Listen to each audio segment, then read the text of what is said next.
Mapalad ang bumabasa ng salita ng hula. Mapalad ang nakikinig at tumutupad.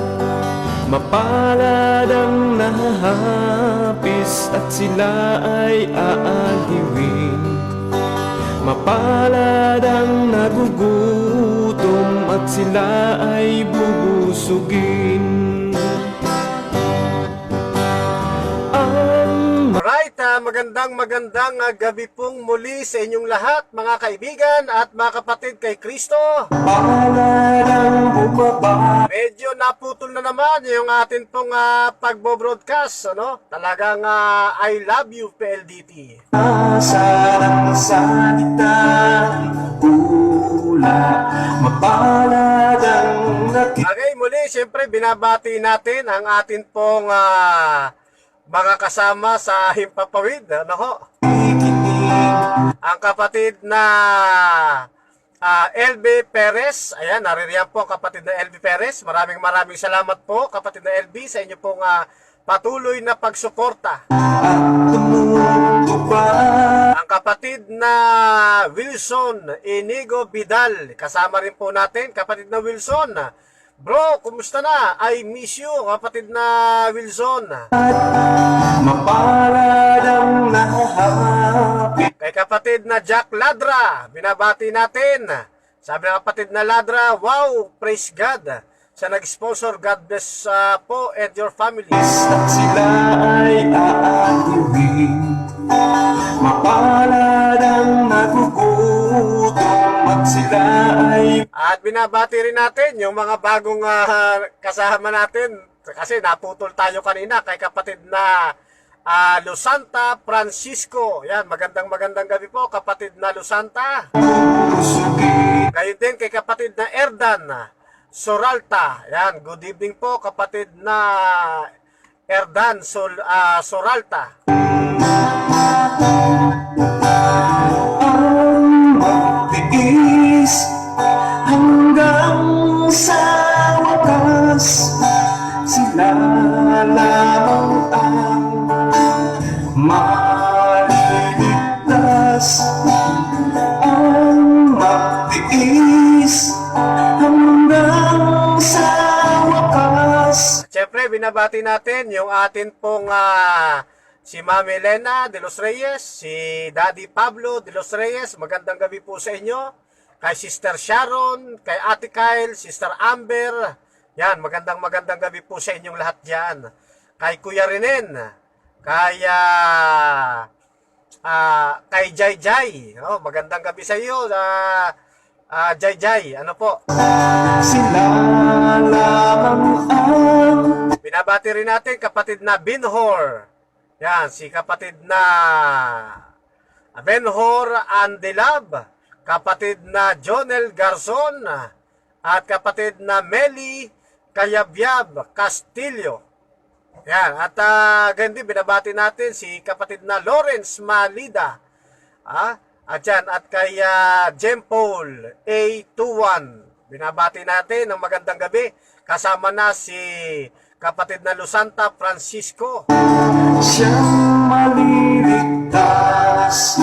Palain po kayo ng ating poong may kapal, mga kapatid, sa inyong patuloy na pagsuporta sa magantong uri ng gawain. Lalaganap ang kasamaan at sila Sama uli natin kapatid na pobre ng Hamugaway. Good evening po, kapatid na pobre ng Hamugaway. ay magkakamulo. Shout out kay Alan Valencia. Magandang gabi po. Dilitaw ang mga bula. Ay Flor A. Tayapa at Tapaya. Magandang gabi po, kapatid na Flor. Shout out din kay kapatid na Michael Mandaunuay. Dito sa sanlibutan, makikot ang pintuan patungo sa kaligtasan. Matatag ang pintuan tungo sa kapahamakan. Alright, kasama nating binabati, no? Si kapatid na Eler Ortiz, kapatid na Marjan Malon, yan, ay kaya Edwon Rosie Mapasyon, at gayon din kay kapatid na Wilma Diaz. Magandang gabi po sa inyo. Ma'am Wilma Diaz, regards po ako kay Sir. At papatahin na po ulit ako pag nagka-budget. ang matiis hanggang Okay, binabati rin natin ang kapatid na Joshua. Ayan, kapatid na Joshua, magandang gabi. Medyo naputol tayo, kaya binabalikan ko yung atin pong mga nabati na kanina. Kapatid na Emily Dionisio Bibit, magandang gabi po. At ganun din kay kapatid na CJ Menchero, ayan, magandang gabi po. Kay Doc Cheryl Arellano, magandang gabi Doc. At kay kapatid na Elvi Perez, Mariana Figura Namoro Martinez, yan. sa wakas sila lamang ang maliligtas. Binabati natin lahat po ng Namoro family. Yan, kay kapatid na Mariani Figura Namoro Martinez, magandang gabi po sa inyo. Kay kapatid na ano po ito? Ang hirap basahin. Alfredar basta kay kapatid na address, kay kapatid na Alfredo Namoro, magandang gabi po. Naputol tayo, kapatid na Alfred. Ay, talagang sabi ko nga, mahal na mahal natin ang PLDT, kaya I love you natin. At sana po ay magtuloy-tuloy itong ating signal. Kay kapatid na Albert Sanico, magandang gabi po sa inyo. Sino pa ba hindi ko nabati riyan? Okay, kapag meron po kayong gustong ipa-shoutout, shoutout natin. Okay, uulitin ko lang po kasi naputol yung kanina, naka-record tayo. At gusto ko pong pasalamatan yun pong nag-sponsor ng atin pong reflector, no? Ito po ay 2 set, mga kapatid, no? Yan. Yan po itsura po niyan, at mayroon din po siyang yan. So dito po nalagay yung ilaw, may kasama na po itong ilaw na ipinagkaloob sa atin at yung stand, no? Kaya pinasasalamatan po natin ng marami. At katulad ni kapatid na LB Perez, ayaw magpabanggit ng pangalan kung sino ang nagbigay.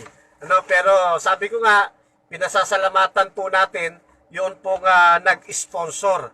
Sapagkat nais din po nila na sila po ay makatuwang sa gawain ng Panginoon sa ganito pong sistema ng kanilang ginagawang pagtulong. 2 pong set po, 2 pong ano yon, bulb na merong tawag dyan, merong reflector, ano, at napakaganda. At yung kay kapatid na LB, ito nga, ginagamit natin ngayon, no? Yan. Ginagamit ko na. Salamat po mga kapatid sa inyo pong mga pag-support dito po sa gawain, ano ho. Okay. At meron pang nagbigay sa atin ng tulong para sa pagbigay ng tawag dito, pinambili ng yung Panther na saksakan, ano, yung magandang klase kasi yung Panther na saksakan, pang heavy duty. Ayan, hindi ko na maipakita kasi kinabit ko na at ginagamit na natin ngayon. Kaya maraming salamat mga kapatid sa inyo pong walang sawang pagtutok dito sa atin pong programa at pag-share, ano po. Sila lamang Sabi na kapatid na Jack Ladra, wow, praise God sa nag-sponsor. God bless you po and your family. siyang Amen. At purihin ang Panginoon sa kabutihan ng na inyo pong ginagawa, ano, sa kanya pong gawain, sa atin pong gawain. Ito pong gawain natin dito, hindi ko po ito gawain lamang, kundi gawain po nating lahat, mga kapatid. Shout out kay Leo Arumin. Sabi ng kapatid na Leo, good PM Brad Nanding, God blesses you always from San Fernando, La Union, SDA Church. Oh, nire-regards na rin natin ng ating mga kababayan, mga kapatiran diyan sa La Union, SDA Church. Magandang gabi po sa inyo. mapalad ang Kay kapatid na Priscilla Jr., magandang gabi po. bumabasa ng salitang tula, mapalad ang nakikinig. Okay, at inuulit ko po, kasi naputol nga tayo kanina, pinasasalamatan ko po yung mga naging katuwang natin sa pag-abot ng atin pong tawag dito, ng ating YouTube channel sa kanya pong requirements na 1K subscribers at saka yung watch hour, Sa watch hour po ay talaga namang makita natin lumabis po tayo ng gusto. Tumutupad At sabi ko nga kanina, nangangamba ako kasi baka lumagpas yung 1 taon, hindi natin maabot. Pero ako po'y natutuwa sapagkat 8 hanggang 9 na buwan pa lang ay naabot na po natin yung pong requirements. Yan po ay dahil sa Panginoon at dahil po sa inyo mga kapatid na naging katuwang natin sa pag-support sa gawain po natin ito. mapalad ang nahahapis at sila ay aatiwin.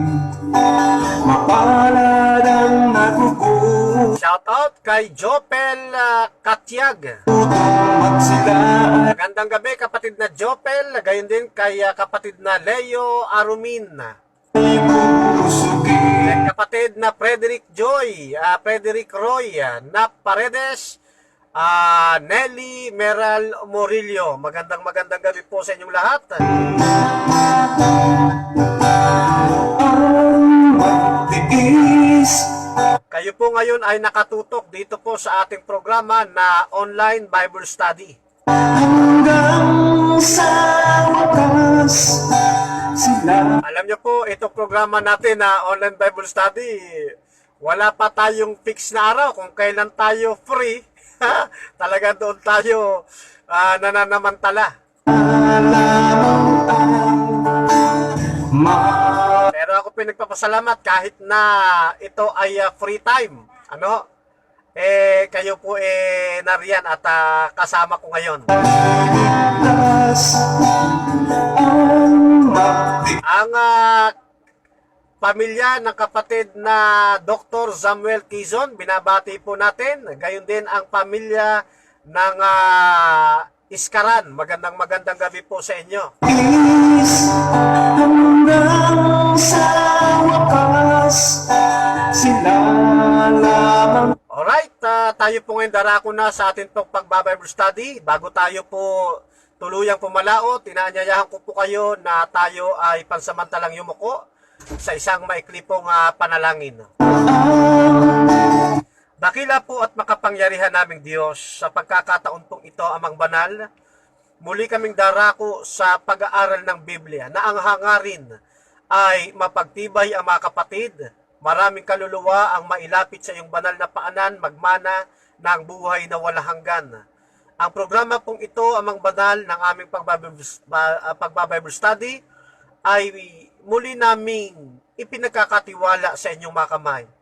Patnubayan po kami ng inyong Santong Espiritu, buksan po ang mga pintuan ng mga tahanan na madadalaw ng himpilang ito. At patuloy itong papasukin sa kanilang mga puso, nang sa gayon ay makasama namin sila sa paglilingkod sa inyo. Pagpapala po, pagpapatawad at bendisyon ng langit ang igawad sa bawat isa sa pamamagitan po ng makapangyarihang pangalan ng aming pong Panginoong Hesus. Amen. siyang maliligtas. Lalaganap ang kasamaan at sila'y Alright, nung dalawang magkasunod na araw ay natalakay po natin yung pong patungkol sa unang kasaysayan ng iglesia. At nakita natin na ang iglesia palang itinatag ng ating Panginoong Diyos ay nakaranas ng iba't ibang suliranin, mabibigat na mga pagsubok, mabibigat na pag-uusig, No? Kaya ano pat ang iglesia ay sa kanya pong patuloy na paglaganap, dumaan siya sa iba't ibang mga persecution. Hanggang sa pumasok ang pakikipagkompromiso, maraming doktrina ang napigilan at napalitan ng mga pagan tradition, at ng mga pagan teaching na ang ginawa ay nagkaroon lamang ng twisting para maging makakristyano ang dating. Pero ang totoo, bilang sa kanilang mga background, ay bumabalik o tumatanaw sa mga pagan beliefs.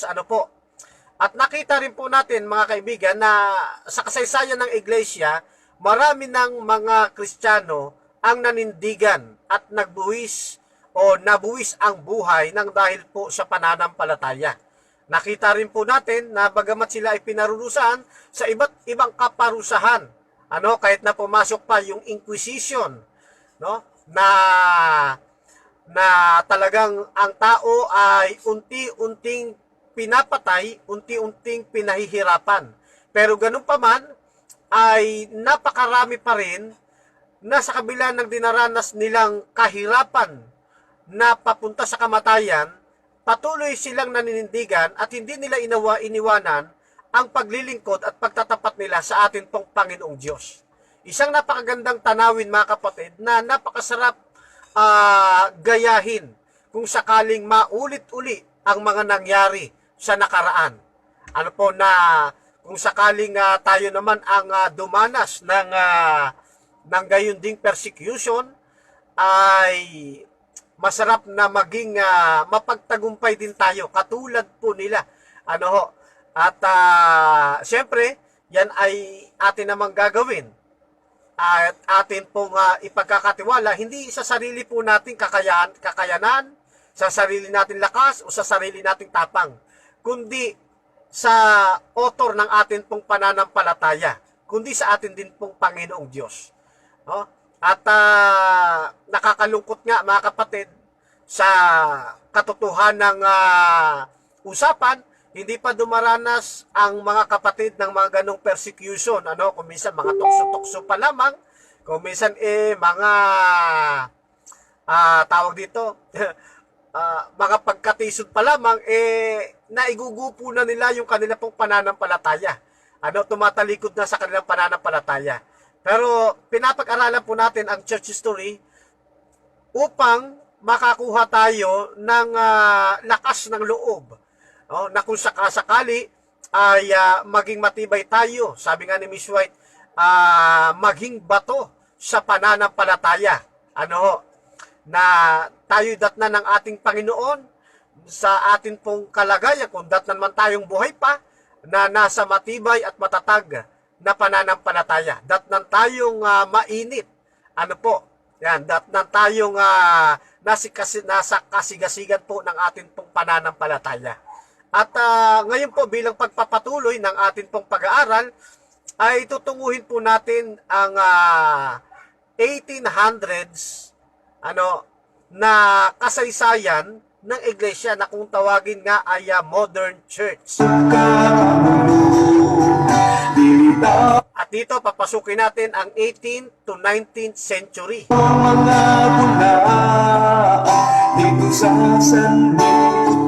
Bakit natin dapat itong mapag-aralan? Sapagkat ito po ay isa sa mga uniqueness ng pananampalatayang Adventist na hindi mo makikita sa ibang pananampalataya.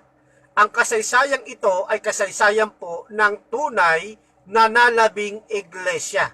Kapag ang kasaysayang ito hindi naranasan ng mga nagpapakilalang sila'y sa Diyos, nagpapakilalang iglesia na itinatag ng Diyos, at hindi ito naranasan, isa lang po ang ibig sabihin po noon.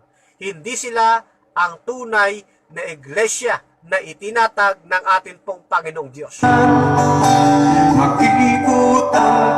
Kaya ang sukatan ng pagiging tunay na sa Diyos ay nakabase sa banal na kasulatan. Patungo sa kaligtasan, malapad ang pintuan. Alright, at dito nga makikita natin na mayroong talata sa aklat ng Apokalipsis, mga kapatid.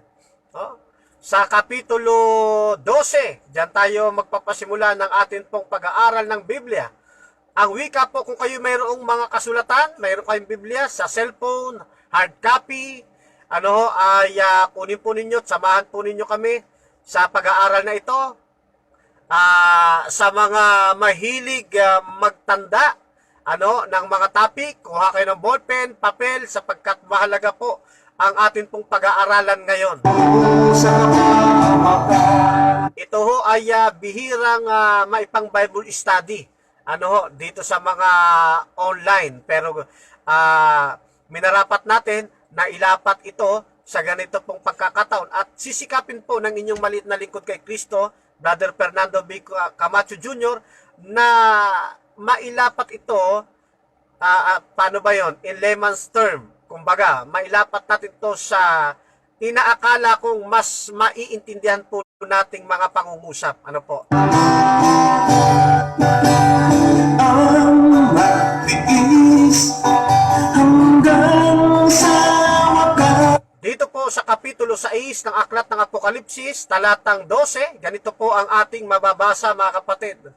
At nakita ko, nang buksan niya ang ika-6 na tatak, at nagkaroon ng malakas na lindol.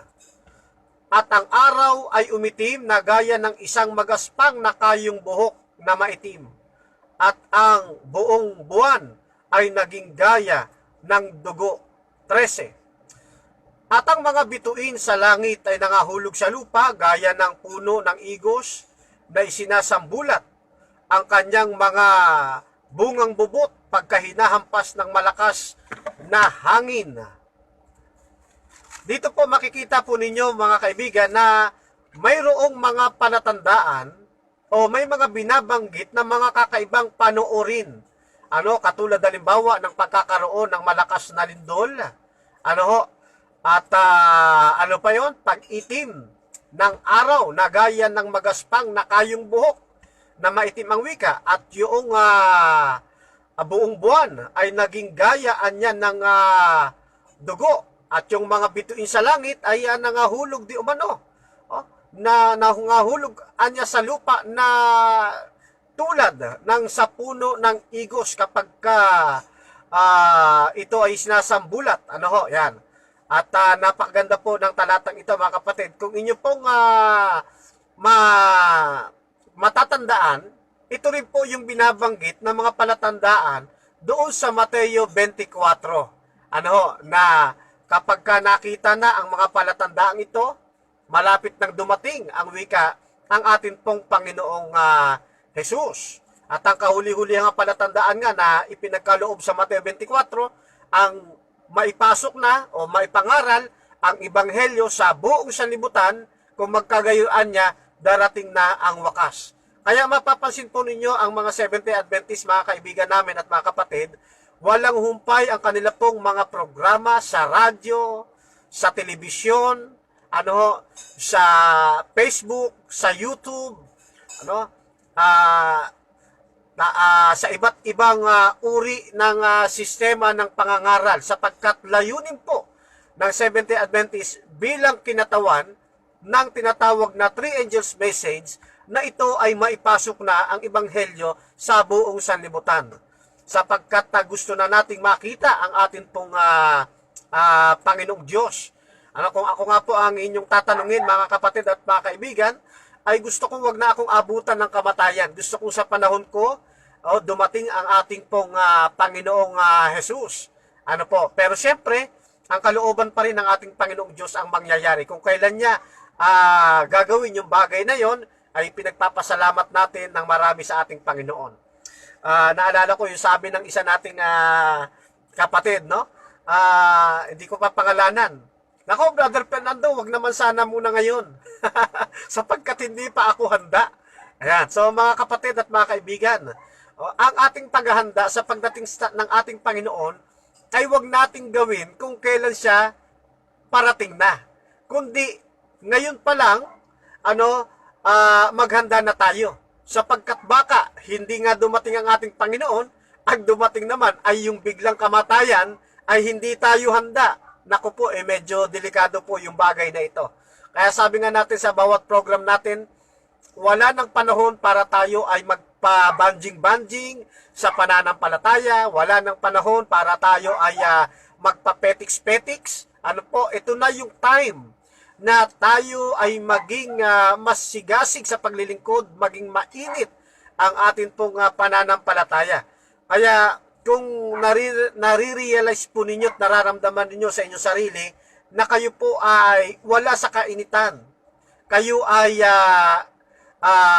nagpapahinga, kayo ay nanlalamig, ano po, kayo ay medyo hindi ninyo feel, iluhod po ninyo ang inyong mga tuhod, mga kapatid, at huwag kayong matuwa sa inyong pong kalagayan, kundi idulog ninyo sa Panginoon, bigyan po kayo, bigyan tayong lahat ng mainit na pananampalataya.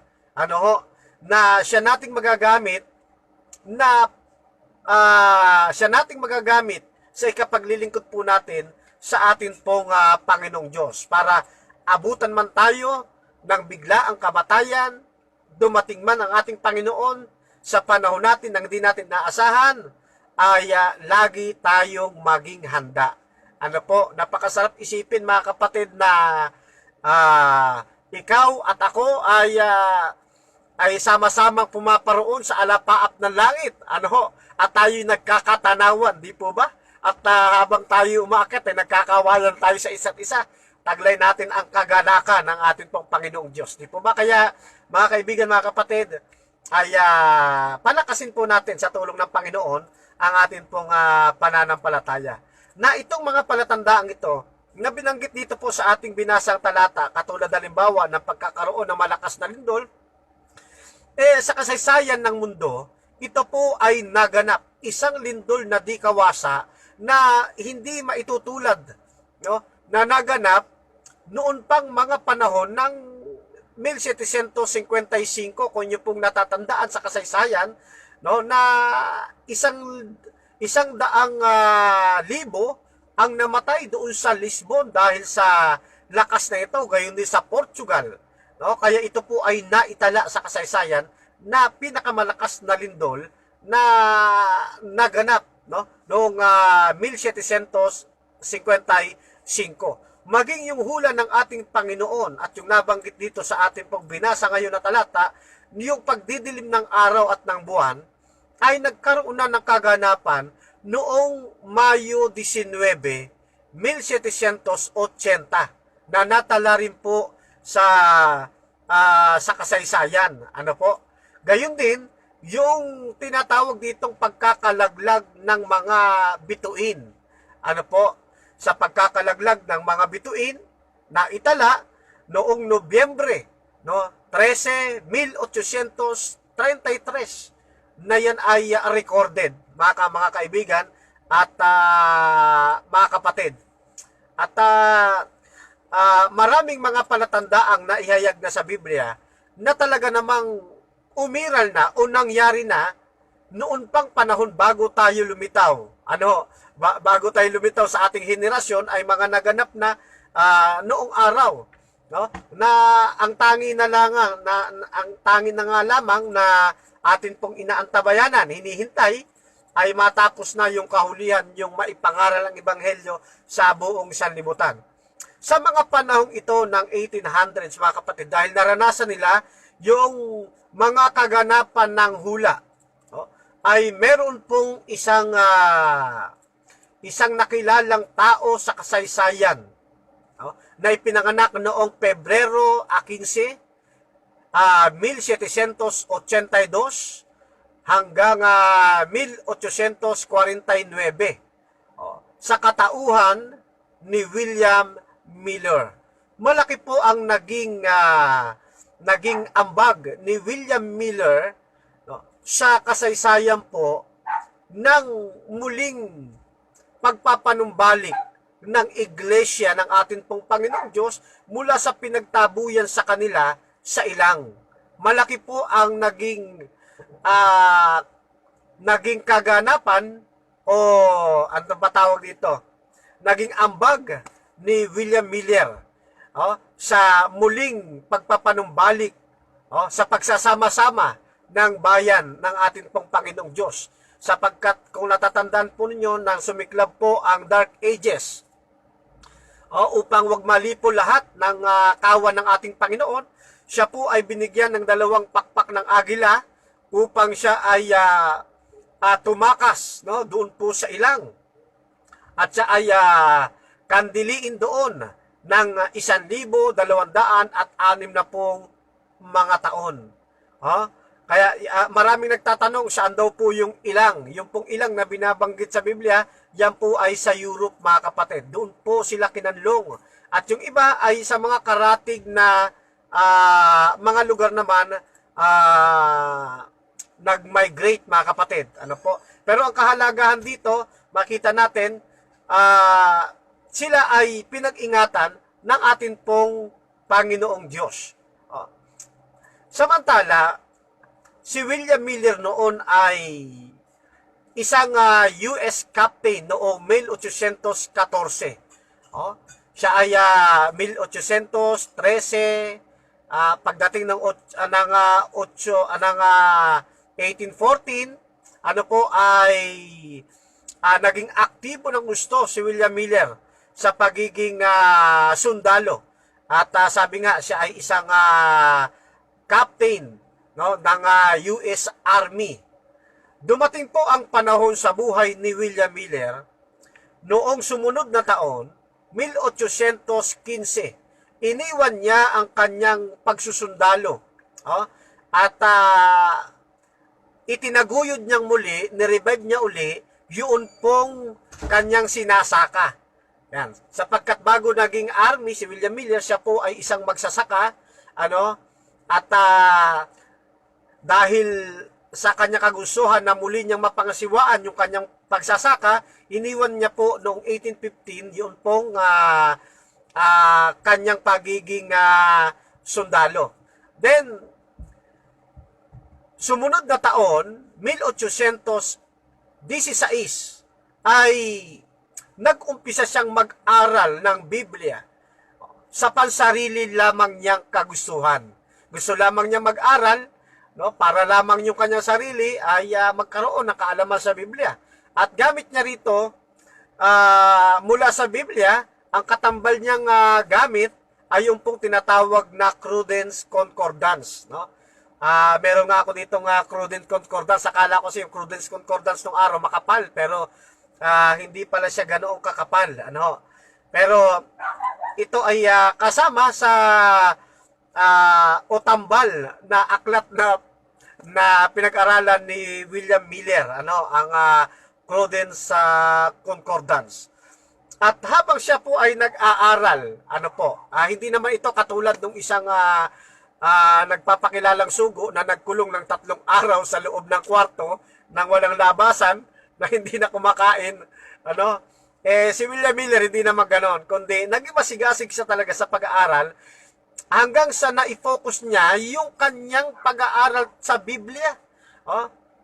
At tinagurian yung kanyang panahon na yon. Marami siyang mga natuklasang mga aral sa Biblia na hindi na ituro sa kanila. Na hindi na ituro sa kanyang iglesia, kasi si William Miller po ay isang Baptist. Yan, hindi na ituro sa iglesia ng Baptist na kanyang mga natuklasan. Inuulit ko po, hindi po Seventh-day Adventist si William Miller. Siya po ay isang Baptist. At dahil dito sa kanyang mga natuklasan, mga kapatid at mga kaibigan, ay tinawag niya itong happiest year of my life. Sabi nga niya, happiest year of my life.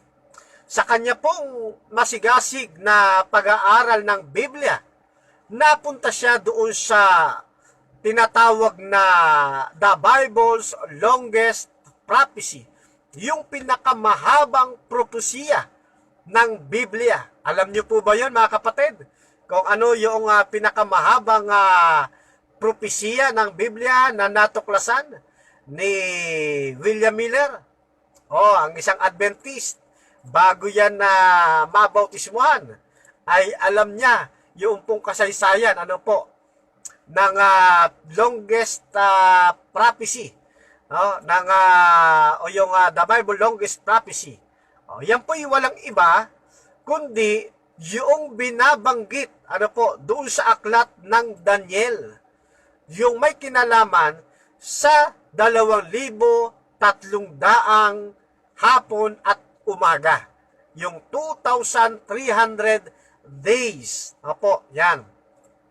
At samantalang pinag-aaralan niya ito, mga kapatid at mga kaibigan, si Daniel ay napunta sa Kapitulo 8, talatang 14 ng, si William Miller ay napunta sa aklat ni Daniel, Kapitulo 8, talatang 14, na ang wika po'y ganito.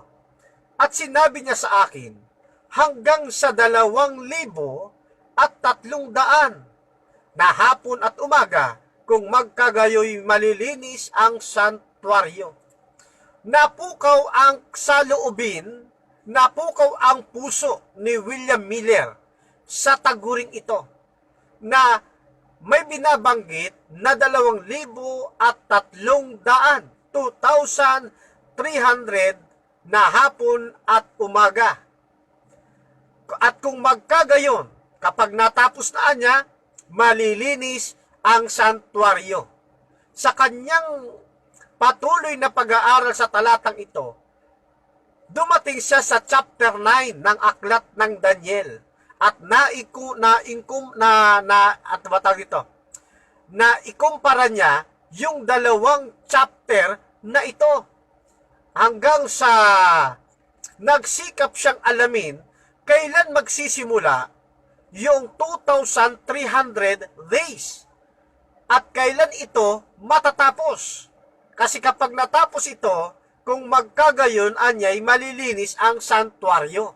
Ayan. Kaya sa kasigasigan niya ng pag-aaral ng Biblia, nakita rin niya, sapagkat ito'y isang propesiya, yung 2,300 days, nakita rin po niya may mga tinatawag na prophetic key sa Biblia. Hanggang sa nasumpungan niya yun palang isang araw.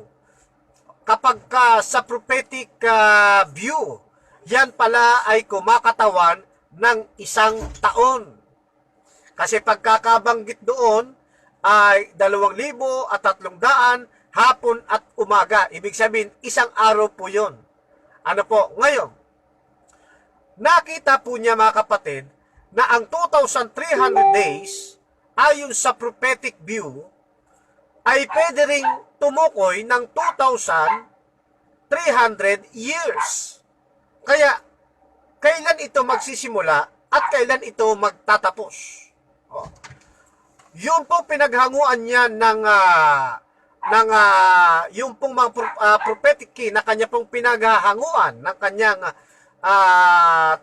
ng kanyang pagkaunawa ng isang araw ay pwede ring tumukoy ng isang taon, ay ito pong makikita ninyo sa Kapitulo 4, talatang 6 ng Ezekiel.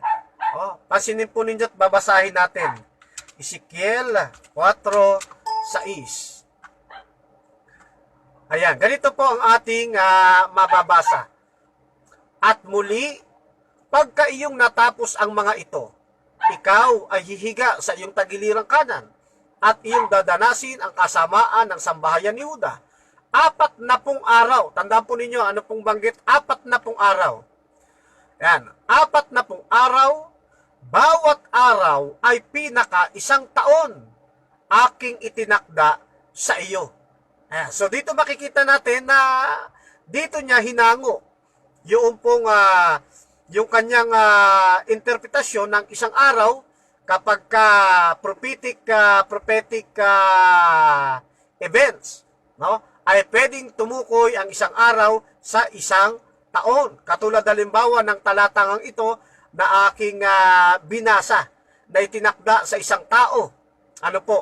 Na sa halip na 40 days lang, yun pala ay 40 taon sapagkat ang bilang ng kada araw ay isang taon.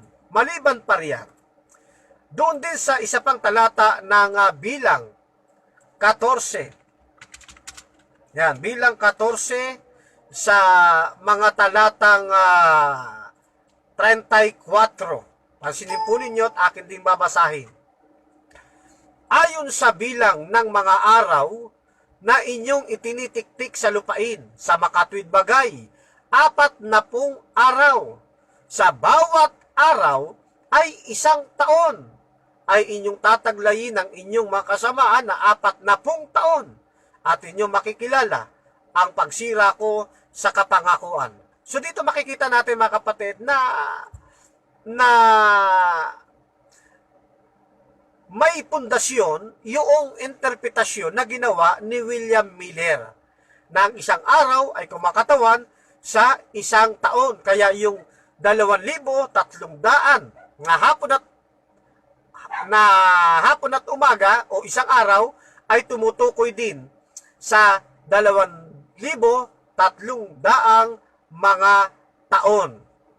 Ayan. Ngayon, katulad ng ating binabanggit kanina, kailan nagsimula at kailan magtatapos yung 2,300 years alinsunod sa naging pag-aaral ni William Miller? Katulad din ng ating nabanggit, napunta siya sa chapter 9 ng aklat ni Daniel. At isa sa chapter 9, doon sa mga talatang 25, ay meron siyang nakitang hint kung kailan magsisimula. Ganito po ang ating mababasa sa Kapitulo 9, talata pong 25 ng aklat ng Daniel. Iyong ang talastasin at bulayin na mula sa paglabas ng utos na isauli at itayo ang Jerusalem sa pinahiran na prinsipe, magiging 7 linggo at 62 sanlinggo. Ito'y matatayo uli na may lansangan at kuta sa makatwid bagay sa mga panahong mabagabag. So dito, ang naging interpretasyon ni William Miller, sapagkat pinag-combine po niya yung dalawang kapitulong ito, nabuo sa kanyang isipan na ito'y magsisimula sa paglabas ng utos na isauli at itayo ang Jerusalem sa pinahiran na prinsipe. Ano po? Ayan. At doon, magkakaroon ng 7 sanglinggo na binabanggit ang Biblia, na magaganap sa buhay po ng pinahirang prinsipe. Na itong pinahirang prinsipe, walang iba kundi ang atin pong Panginoong Hesukristo. Ayan. Kaya, kung ito ay literal na mga araw, natapos na yung 2,300 days.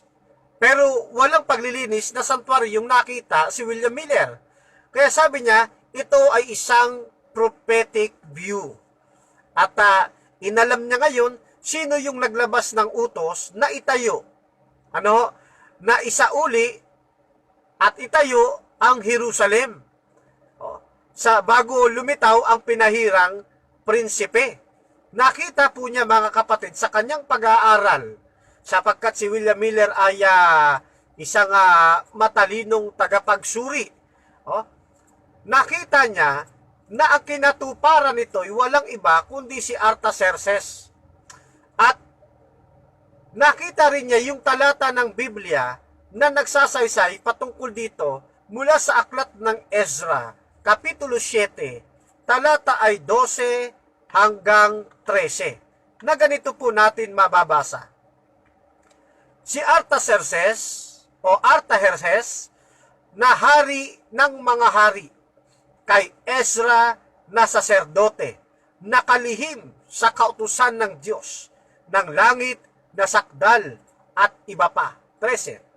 Ako'y gumawa ng pasya, si Haring Artaxerxes, ako'y gumawa ng pasya na silang lahat na sa bayan ng Israel at ang kanilang mga saserdote at ang mga Libita sa aking kaharian na nag-akala ng kanilang sariling kusang kalooban na nagsiparoon sa Jerusalem ay magsisama sa inyo. At dito po makikita natin nang binalikan niya ang history.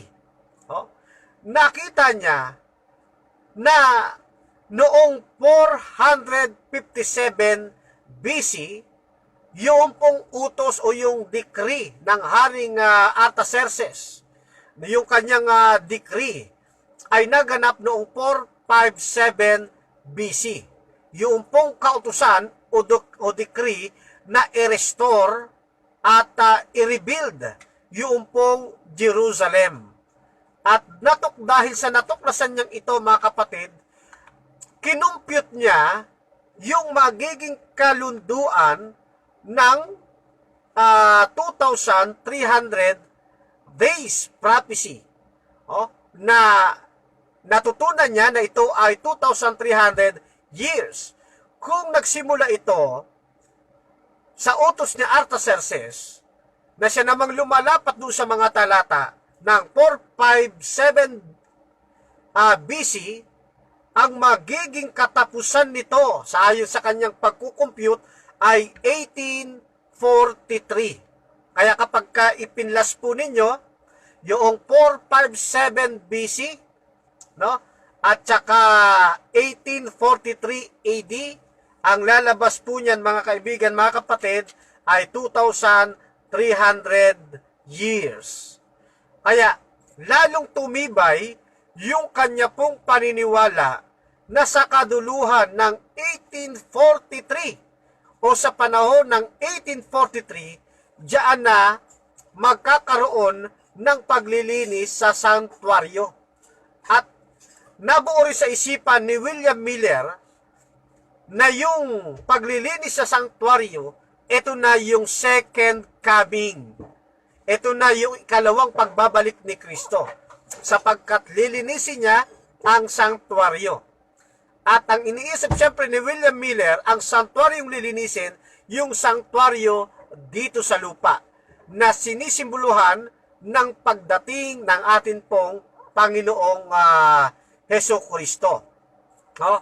Kaya during that time, sabi niya, ito yung mga panahon na siya ay ubod ng saya, napakaligaya niya sapagkat natuklasan niya ang panahon kung kailan darating ang atin pong Panginoong Hesukristo sa ikalawa niyang pagbabalik. Kaya tinawag po itong happiest year of my life. No, sabi ni William Miller. No? Then, sa kanyang pag-aaral, mga kapatid, sabi ko nga, nagsimula yung kanyang pag-aaral ay 1816, Biblia at Concordance. At ito ay lalo niyang pinalalim ang kanya pong pag-research, ang kanyang pag-aaral. Dumating po o lumipas ang 2 taon, 1818. Dito na po naging matibay yung kanyang conclusion ng ating Panginoong Hesukristo ay darating na sa ikalawa niyang pagbabalik ng 1843, March 21. At ito na rin yung tinatawag niyang year of the end of the world. Ito na yung katapusan ng sanlibutan. Yung ang banggit dito ay year of the end of the Lord. Ngayon, samantala, meron tila, ayon sa kanyang kasaysayan, may tila baga maliit na tinig na bumubulong sa kanya na ipangaral niya yung kanya pong natuklasan. Sabi nga rito, a voice like the voice of God born into his soul. Go and tell it to the world. Kaya yung kanyang mga natuklasan, mayroon sa kanyang nagpupush, no? May tumutulak sa kanya, may bumubulong sa kanya na tila baga boses ng Diyos na ipangaral niya sa buong sanlibutan. Go and tell it to the world. August 1831 ay mga panahong ito, medyo wala pa siyang lakas ng loob no? 1818, wala siyang lakas ng loob na ito ay ipangaral. 1819, 1820 hanggang sa mga sumunod na panahon, ano, wala siyang kulang ang kanyang lakas ng loob, mga kapatid at mga kaibigan. Pero ganun pa man, tuloy-tuloy po ang ginagawa niyang pag-aaral. Pero meron na siyang mangilan-ngilan na napapagkwentuhan ng kanya pong mga natuklasan. Ano po? Then, Nobyembre 13, 1833, ano po, ay yun pong mga palatandaan na binanggit natin kanina, yung pagkalaglag ng mga bituin. Actually, hindi yung bituing natala dito, ito po yung mga bulalakaw, ano? Yung mga meteor na nalaglag, na naitala sa kasaysayan. Then, mga ilang buwan lamang, ano ho, sumunod naman ang malalakas na mga earthquakes, mga tidal waves, yung mga devastating fires, at marami pang mga hula sa Biblia na naganap sa kanya pong kapanahunan.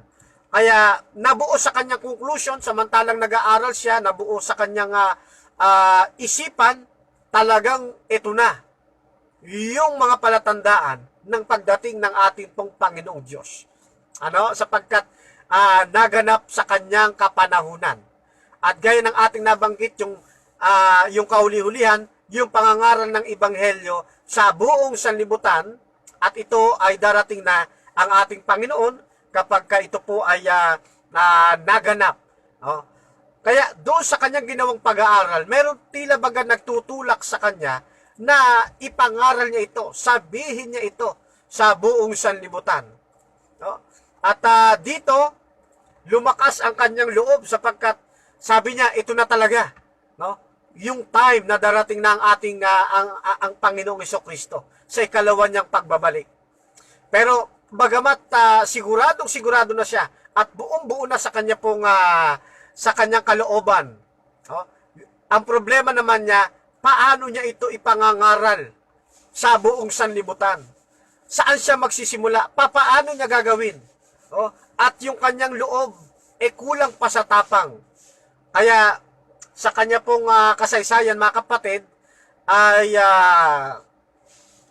nagkaroon siya ng panalangin. Isang marubdob na pagtawag, panalangin sa ating pong Panginoong Diyos. Na ganito niya inusal yung kanya pong panalangin. Ang wika niya, O God, Thou knowest that I cannot preach. Thou knowest that I cannot go. But if it is Thy will for me to go, I will.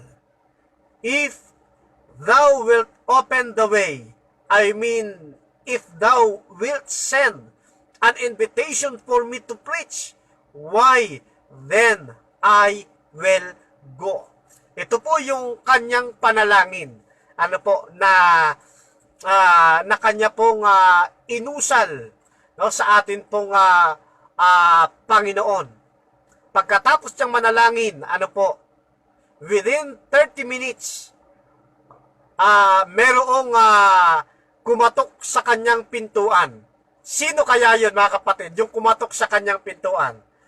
Bago ko ituloy ay babati muna ako, mga kapatid. Baka matambakan tayo ng babatiin. Sila lamang ang maliligtas. Binabati natin ang kapatid na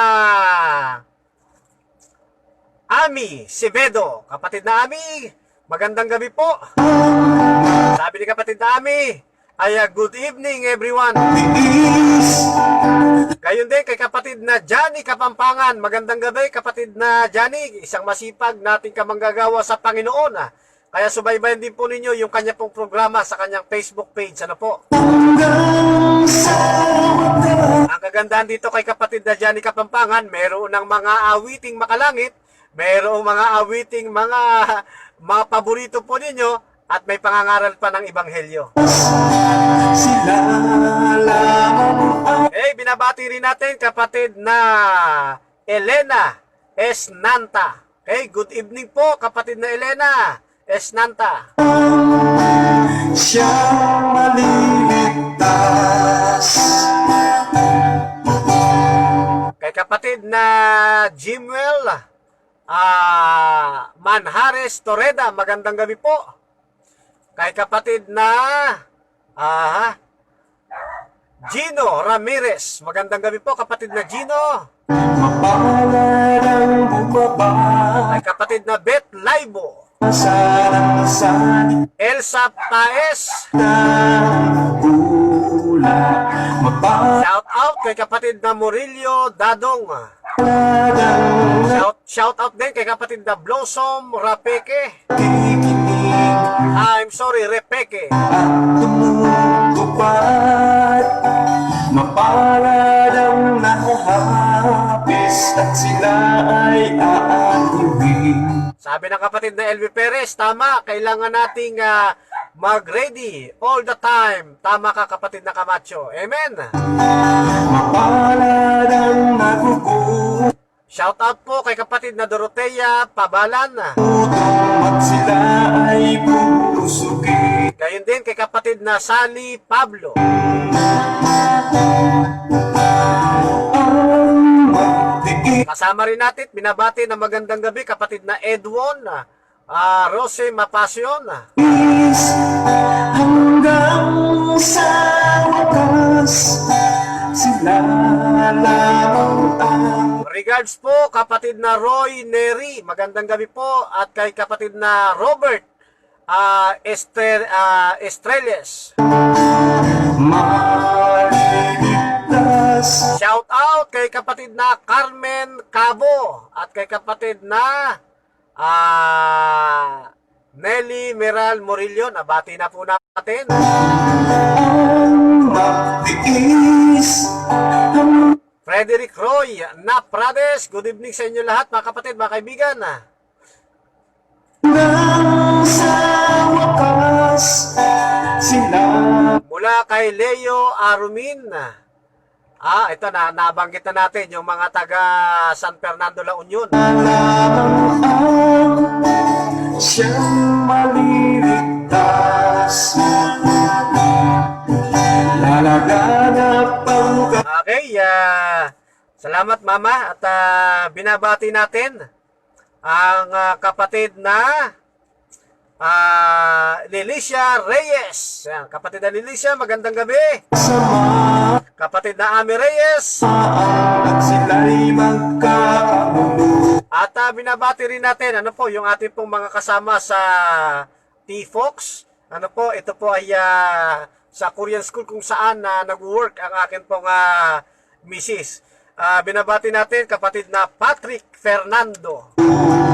Bitaw ang mga bula Kapatid na Patrick Fernando, magandang gabi po at God bless po sa inyong family. dito sa sanlibutan. Makikot ang pintuan patungo Abigail Gonzales Marco, ay magandang gabi po. sa kaligtasan. Malakad ang Anibel Angeles Riva Quizon. pintuan sa kapal. Shout out din po kay kapatid na Ande Bachicha at kay kapatid na Inday Balatore. Hina talaga, hirap talaga pagka malabo na mata, no? Inday de la Torre. I'm sorry. Ang magtiis hanggang sa wakas. Shout out kapatid na Gina Honor. Sila lamang ang Good eve kapatid na Wilson Inigo Vidal. Magandang gabi my friend. At wala na tayong banding maliligtas. Medyo namimiss na natin ang ating tropa.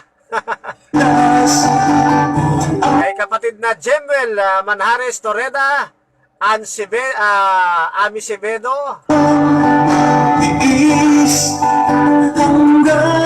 sa wakas kapatid na Bet Laibo, sila lamang ang shout out kay kapatid na Murillo Dodong at kay Blossom Repeke. siyang maliligtas. Kapatid na Clifford Gabutero, magandang gabi. Kay kapatid din na paano binibigkas po ito? Jilum Neval. Pasensya na po kayo kapatid na Jilumed o Jilum. Mahina ako sa ganyang bigkas ng pangalan. Pasensya na po kayo pero ako po ay maligaya at masaya sapagkat kasama ko po kayo dito po sa ating naging pag-aaral. Mapalad ang bumabasa ng salita ng hula. Mapalad ang nakikinig at tumutupad